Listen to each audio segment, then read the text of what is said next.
ہم دین سمجھنے کی صلاحیت نہیں رکھتے، اور کوئی بھی دینی مسئلہ پیش ہو جائے تو وہ عقل ہمیں کیوں رہنمائی نہیں کرتی کہ دین سمجھنے کے لیے بھی دین کے ماہر کی طرف رجوع کرے. دین کے ماہر کا نام مجتہد ہے اور اس کی طرف رجوع کرنے کا نام تقلید ہے.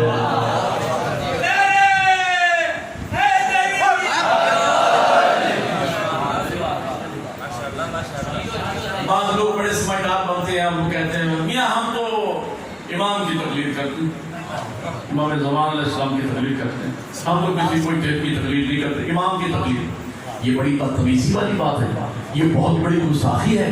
جو بندہ کہتا ہے کہ میں امام کی تقلید کرتا ہوں وہ گستاخ امام زمانہ ہے. لفظ میری سمجھنا اور میرے بھائیوں، تقلید مجتہد کی ہوتی ہے. کہاں مجتہد کہاں امام؟ چھ نسبت خاک را با عالم پاک، مجتہد تو میرے بارنے کی خاک کے برابر نہیں ہے. تقلید مجتہد کی ہوتی ہے، امام کی تقلید نہیں ہوتی، امام کی بیعت ہوتی ہے. امام کی بیعت ہوتی ہے، تقلید نہیں ہوتی. یہ تو ایسے ہی ہے کہ جیسے کوئی بندہ کہے آئی جی صاحب تشریف لائیں آپ کے یہاں گجوجی میں مثلاً یا ڈیرہ غازی خان میں، اور کوئی بندہ ہاتھ جوڑ کے اور ہاتھ باندھ کے کہے کہ آئی جی صاحب میں تو بڑی عقیدت اور محبت کے ساتھ آپ کو ایس ایچ او بھی مانتا ہوں. نہیں سمجھ آئی آپ؟ اب اگر وہ ایس ایچ او صاحب یہ آئی جی صاحب یہ سوچ کر کے بیچارہ جاہل آدمی ہے، اس کو کیا پتا کہ ایس ایچ او کیا ہوتا ہے، اور آئی جی پورے پنجاب کا مالک ہوتا ہے اور ایس ایچ او اپنے تھانے کا ذمہ دار ہوتا ہے. اس غریب کو پتہ نہیں، یہ بیچارہ آدمی ہے، ان پڑھ ہے، اس نے کہہ دیا تو معاف کر دے، اس کی مرضی. لیکن اگر وہ اپنی پہ آ جائے تو توہین کا مقدمہ درج کر دے کہ تو نے میری توہین کی ہے، میں آئی جی پورے پنجاب کو، اور تو نے مجھے ایس ایچ او کہہ دیا. جو بندہ یہ کہتا ہے کہ میں امام زمانہ کی تقلید کرتا ہوں، اس کا مطلب ہے وہ توہین کر رہا ہے یوسف الزہرا کی.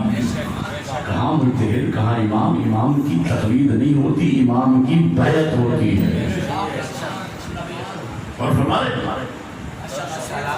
ایک مسئلہ سمجھیے تو میری محنت آج کی حد تک سماپت ہو جائے گی. یہ مسئلہ سمجھ کے جائیے. ایک بات یاد رکھنا،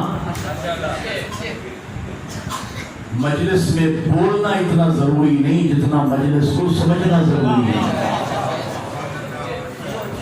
اور یہ جو لوگ میرے سامنے بیٹھے ہیں نا، یہ بڑے زیرک لوگ ہیں، بولنے کی عادت ویسے ہی نہیں ہے. آپ سمجھنے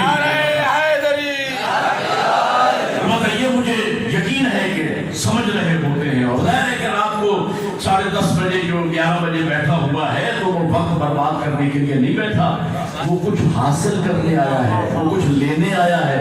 یہ امام حسین کی اوپن یونیورسٹی ہے جس کے آپ اسٹوڈنٹ بنے بیٹھے ہیں.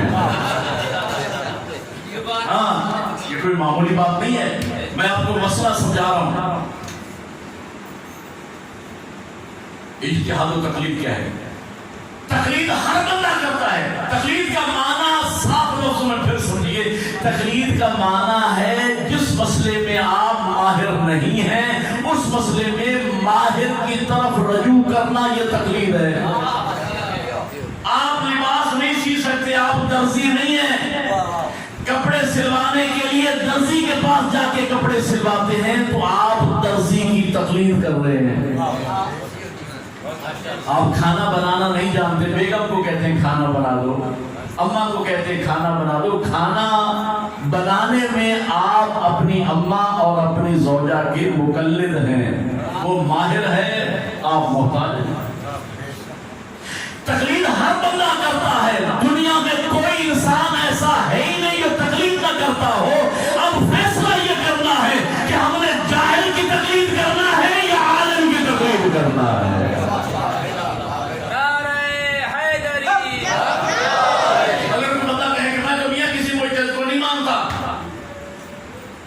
تو بھائی یہ کیوں کر رہے ہو؟ پھر پوری فلاں ذاکر صاحب نے پڑھا تھا تو آپ نے ذاکر کی تقلید کی.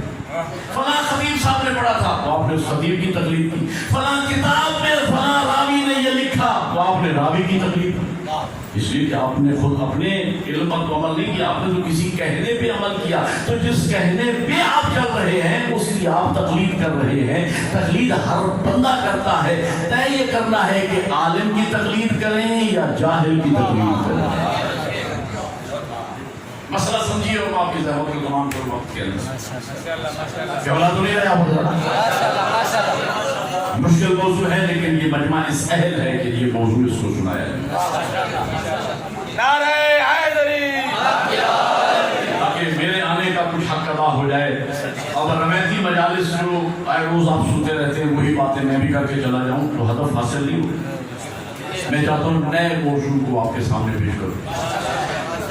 مکتب تشیع کی بیس اور بنیاد اس نقطے پر ہے کہ حضور 63 سال ظاہری حیات طیبہ گزارنے کے بعد جب عالم انوار کی طرف تشریف لے گئے تو تشیع کا نظریہ یہ ہے، تشیع کی ایڈیالوجی یہ ہے، اسکول آف تھاٹ یہ ہے تشیع کا، جس پر تشیع بیس کرتی ہے کہ حضور امت کو لاوارث چھوڑ کر نہیں گئے بلکہ امت کا ہاتھ علی کے ہاتھ میں دے کر گئے. علی نام تھا علم کا، علی نام تھا شجاعت کا، علی نام تھا عصمت کا. امت نے ظلم یہ کیا کہ اکثریت امت نے علی کا دامن چھوڑ دیا. تو ظاہر ہے جب علم کو چھوڑو گے تو جہالت آئے گی، عصمت کو چھوڑو گے تو خطا آئے گی، شجاعت کا دامن چھوڑو گے تو بزدلی آئے گی. علی کا دامن چھوڑا اور امت اس طرح بزدل ہوئی کہ کبھی یہودیوں کی سازش کا شکار، کبھی عیسائیوں کی سازش کا شکار، کبھی ہندوؤں کی سازش کا شکار. اور اتنے 100 سال ہو گئے کبھی ہم یہ بھی سنتے کہ امت کا شکار یہودی ہو گئے، نصرانی ہو گئے، ہندو ہو گئے. ہمیشہ مسلمان شکار ہو رہے ہیں. کیوں شکار ہو رہے ہیں؟ ایک شکاری نے مجھے مسئلہ 2 اور 2 4 کر کے سمجھا دیا. مولانا شکار کا فلسفہ یہ ہے، ہمیشہ طاقتور شکار کرتا ہے، کمزور شکار ہوتا ہے، شیر شکار کرتا ہے، بکرا شکار ہوتا ہے. یہ امت کیوں شکار ہو رہی ہے؟ پتا چلا شیر خدا کا دامن چھوڑنے کی پھٹکار ہے.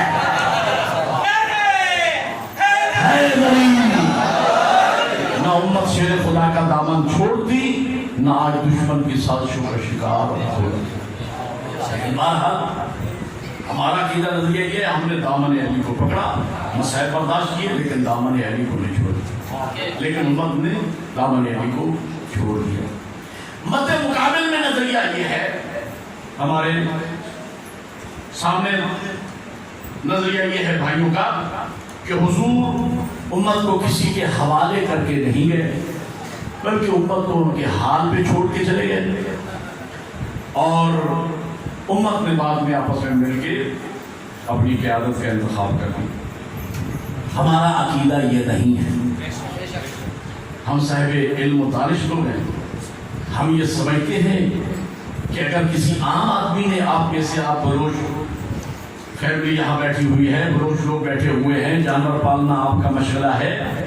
کسی بندے نے 4 بکریاں پال رکھی ہوں اور وہ گھر سے جا رہا ہو ہفتہ 10 دن کے لیے لاہور کسی کنونشن میں، کسی پروگرام میں، تو وہ 4 بکریوں کو ان کے حال پہ چھوڑ کے نہیں جاتا، کسی کے ذمے کر کے جاتا ہے. تو ایک بلوچ کو تو اتنا سینس ہے کہ یہ 4 بکریاں میں نے کسی کے حوالے کر کے جانی ہیں، تو عالمین کی رحمت رسول پوری امت کو ان کے حال پہ کیسے چھوڑ کے جا سکتا ہے؟ جبکہ شیطان مر نہیں گیا، گمراہ کرنے والا مر نہیں گیا، شیطان زندہ ہے گمراہ کرنے والا، اور ہر طرف سے خطرہ ہے امت کو. اور نبی امت کو لاوارث چھوڑ کر چلے گئے، کوئی ولی وارث بنا کے نہیں گئے، بنا کے گئے. ہمارا عقیدہ یہ ہے کہ بنا کے گئے لاوارث چھوڑ کر جا نہیں سکتے.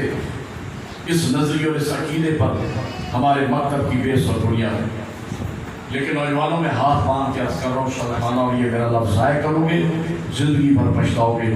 آپ 12ویں امام تک تو اس عقیدے پہ قائم رہتے ہو، اور 12ویں امام کے بعد اپنے آئیڈیالوجی اور اپنے عقیدے سے ہاتھ دھو بیٹھتے ہو اور اپنے عقیدے سے ہاتھ اٹھا لیتے ہو اور شیعہ ہی نہیں رہتے، اور اس کے بعد یہ کہتے ہو کہ پہلا محمد تو امت کو حوالے کر کے گیا کسی کے، اور آخری محمد جب پردہ غیب لے جا رہا تھا تو کسی کے حوالے کر کے نہیں گیا، اور امت کو ماننے والوں کو ان کے حال پہ چھوڑ کے چلا گیا۔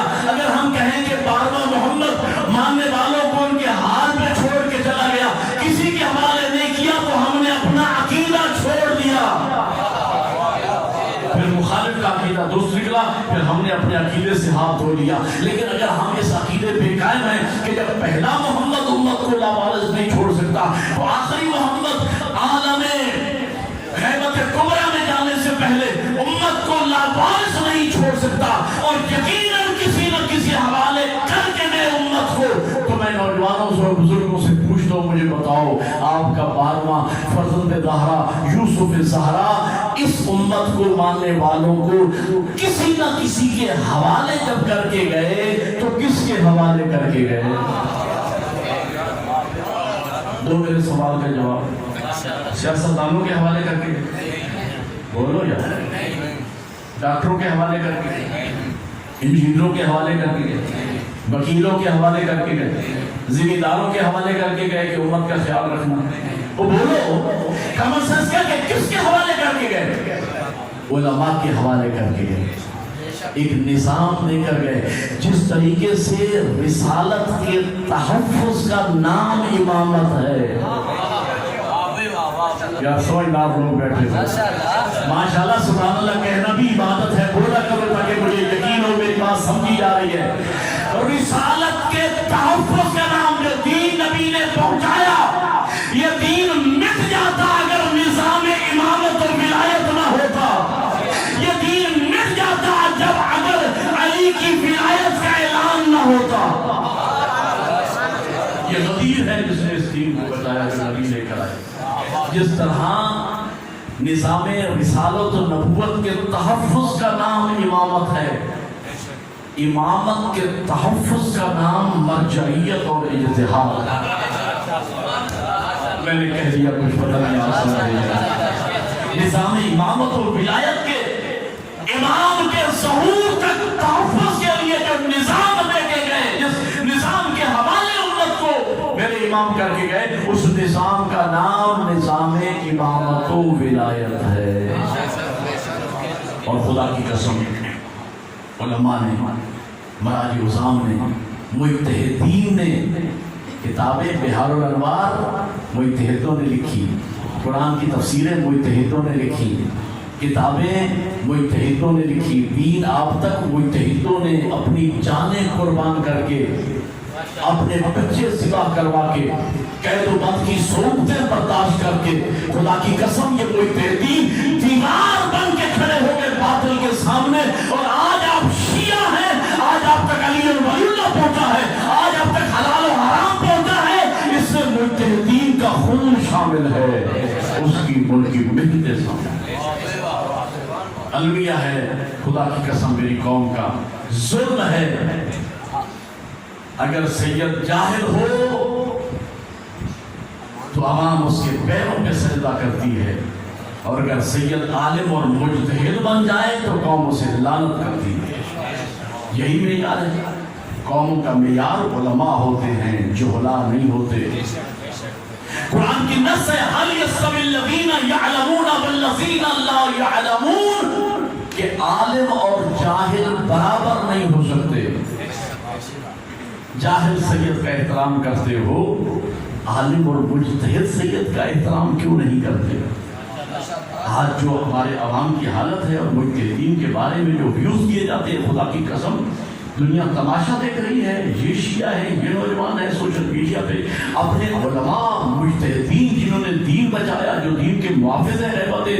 اور یاد رکھنا امامت و نبوت یہ دین کے تحفظ کے لیے اللہ کی طرف سے پرماننٹ ارینجمنٹ ہے، اللہ کی طرف سے دین کے تحفظ کے لیے نظام نبوت و امامت۔ لیکن غیبت کبریٰ کے زمانے میں جب امام پردہ غیب میں ہے، نظام اجتہاد دین کا ڈیفنس ہے، نظام اجتہاد و مرجعیت دین کا دفاع ہے۔ اگر کوئی تحدین نہ ہوتے آپ کا دین ختم ہو چکا ہوتا،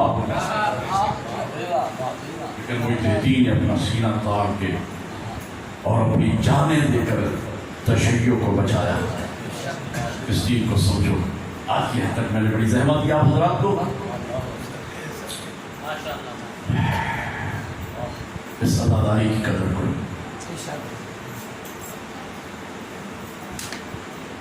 آج زہرے کی یکم گزر گئی، دو کی رات۔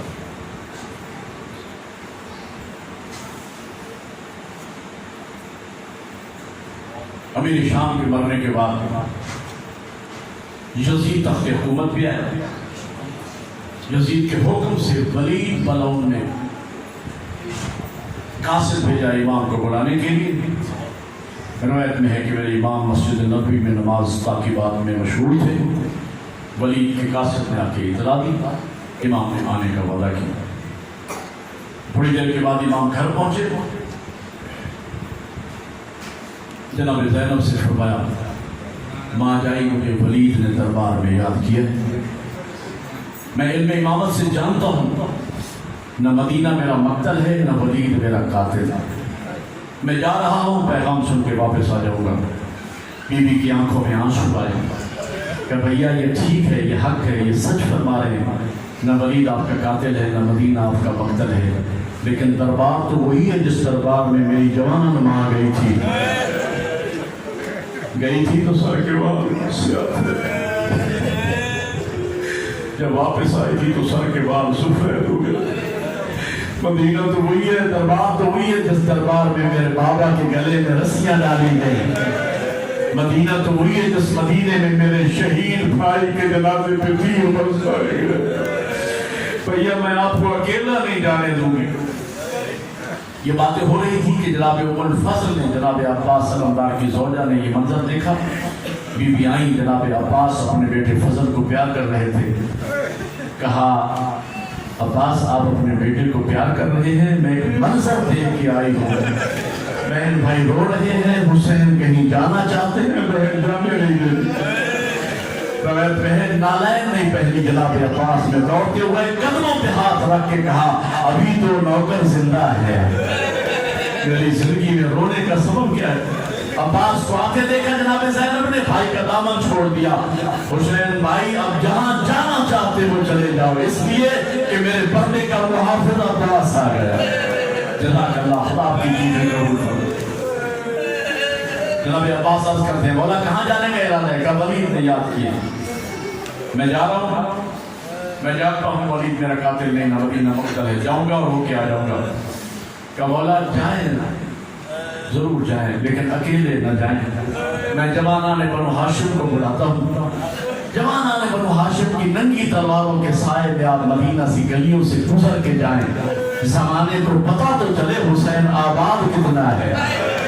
جزاک اللہ، یہی محبت ہے، یہی عشق ہے حسین سے۔ کہا اچھا عباس بلا لو۔ میں نے اہل علم سے سنا کہ میرے مولا عباس نے بلانا شروع کیا، کیونکہ ہر دروازہ گھر کا سن امام حسین میں کھلتا تھا اہل بیت کا۔ جناب عباس نے بلانا شروع کیا، مسلم، اکبر، قاسم، اور محمد، جوانان بنی ہاشم، ایک ایک کو امام جناب عباس بلاتے گئے اور دروازے کھلتے گئے اور ننگی تلواریں لے کر نوجوان بڑھتے گئے۔ یہ منظر دیکھ رہے تھے، دیوار سے ٹیک لگائے میرے مولا حسین، آنکھوں میں آنسو جاری تھے۔ جناب عباس ہاتھ باندھ کر کرتے ہیں مولا یہ تو خوشی کا موقع ہے، میں نے ایک آواز دی ہے، اتنے جوان آ گئے ہیں، ماتم کرنا ہے، لفظ سمجھنا، یہ تو خوشی کا موقع ہے، آپ کے رونے کا سبب کیا ہے؟ امام فرماتے ہیں عباس بھائی یہی بات مجھے رلا رہی ہے، اس لیے کہ آج میں پردیس میں نہیں ہوں، آج میں زخمی نہیں ہوں، آج میں پیاسا نہیں ہوں، مجھے وہ وقت یاد آ رہا ہے جب میں 3 دن کا بھوکا پیاسا ہوگا، اکیلا رہ جاؤں گا، شمر کا ہاتھ ہوگا، میری زلفیں ہوگی، وہ تلوار چلائے گا، میں گردن بدل بدل کے کہوں گا عین عین خلفا، اور میرے عباس کہاں ہو؟ ازادار و مختصر یہ کہ 40 جوانان بنو ہاشم کی معیت میں میرے امام چلے. جب دربار کے مین گیٹ پر پہنچے تو امام نے فرمایا کہ ولید نے مجھے اکیلے کو بلایا ہے, میں اکیلا ہی جاؤں گا اور میرا کوئی عزیز رشتہ دار میرے ساتھ نہیں جائے گا. یہ کہہ کر امام نے قدم بڑھایا. چند قدم چلے ہوئے کہ پیچھے پاؤں کی آہٹ آئی. امام نے مڑ کے دیکھا, ام البنین کا لال آہستہ آہستہ چلتا جا رہا ہے.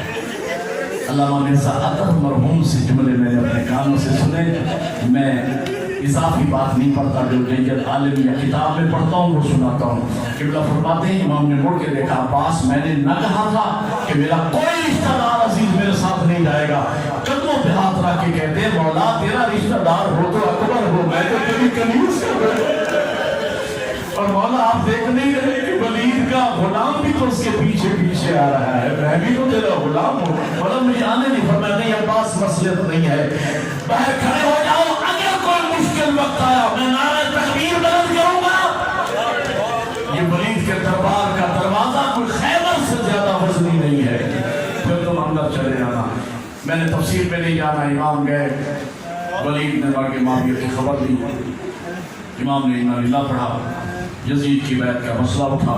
امام نے فرمایا مثلی لا یبایع مثلی, میرے جیسا اس جیسے کی بیعت نہیں کر سکتا. میرے امام نے پیغام دیا کہ نہ میرے بزرگوں نے اس کے بزرگوں کی بیعت کی تھی, نہ میں اس کی بیعت کروں گا, اور یہ فیصلہ اب میدانوں میں ہوگا. یہ کہہ کر امام اٹھے کہ مہربان ابن حکم ملعون بیٹھا تھا, وضو کر رہا تھا. اس نے ہاتھوں کا اشارہ کیا کہ اگر آپ حسین بچ کے نکل گئے تو پھر خون کی ندیاں بہ جائیں گی. اشارہ کرنا تھا کہ امام نے فرمایا یا ابن الزرقا, اے بد کردار ماں کی اولاد, تیری یہ جرأت. امام کا لہجہ بلند ہوا. تاریخ کہتی ہے دو جوان جو سب سے پہلے جنہوں نے امام کو حالے میں لیا, دائیں عباس تھا, بائیں علی اکبر. اور پھر چشم فلک نے دیکھا, پھر کربلا تک ہمیشہ دائیں عباس رہا, بائیں علی اکبر رہا. یہی وجہ ہے جب اکیلا رہ گیا غریب زہرا, نظرا یمینا و شمالا, کبھی دائیں دیکھتے تھے کبھی بائیں دیکھتے تھے, نہ عباس نظر آتا تھا نہ علی اکبر. جزاک اللہ, جزاک اللہ, خدا آپ کی چیزیں قبول فرمائے. تمہارے بدماشوں کو لے کر واپس. بہن انتظار میں تھی, بھیا کیا ہوا؟ امام کی آنکھوں میں آنسو ہے. بہن زینب اب مدینہ رہنے کے قابل نہیں رہا. بزرگ پڑھا کرتے تھے وطن بہت اچھی چیز ہے اگر کوئی رہنے دے, وطن اتنا پیارا ہوتا ہے. وہ لوگ جو باہر محنت مزدوری کرنے جاتے ہیں نا, آپ حضرات میں سے میں جانتا ہوں بہت سے لوگ باہر کام کرتے ہیں, لیکن جیسے ہی محرم قریب آتا ہے تو چھٹیاں لے کے اپنا کاروبار کا نقصان برداشت کر کے اپنے وطن آ جاتے ہیں. کہتے ہیں ہم زہرا کے بیٹے کا غم عزاداری وطن میں جا کے منائیں گے. ان بھائیوں اور ماتمی عزاداروں, جس غریب کو وطن میں رونے آئے ہو وہ نانا کا وطن چھوڑ کے جا رہا ہے. امام نے فرمایا میں دین بچانے کے لیے نکل رہا ہوں, کون ہے جس مشن میں میرا ساتھ دے؟ دو ہستیاں سب سے پہلے آگے بڑھی. سید سجاد کہا بابا میں آپ کا ساتھ دوں گا. میں نے اہل علم سے سنا, عالم دین سے, قبلہ فرما رہے تھے. میرے مولا حسین نے کہا بیٹا سجاد جہاد دو ہیں, کون سا جہاد کرے گا؟ اللہ کہا بابا کون سے دو جہاد؟ فرمایا ایک جہاد اصغر ہے, ایک جہاد اکبر ہے. فرمایا بابا وضاحت ارشاد فرمائے نا. فرمایا میدان کربلا میں 3 دن کا بھوکا اور پیاسا. یہ جملے اس لیے میرے مولا سجاد امام تھے, لیکن ہم تک حقیقت پہنچے, وسائل پہنچے کربلا کے. امام نے وضاحت فرمائی. امام فرماتے سجاد بیٹا میدان کربلا میں 3 دن کا بھوکا پیاسا دریا کے کنارے گردن کٹوا کے سو جانا, یہ جہاد اصغر ہے. سید سجاد نے سینے پہ ہاتھ رکھا, بابا جہاد اکبر کیا؟ سجاد بیٹا کربلا کے بعد ننگے سر ماں بہنوں کے ساتھ کبھی اس بازار کبھی اس دربار جانا. سجاد یہ جہاد اکبر. میرے مولا سجاد فرماتے بابا میں آپ کا بڑا بیٹا ہوں, جو بڑا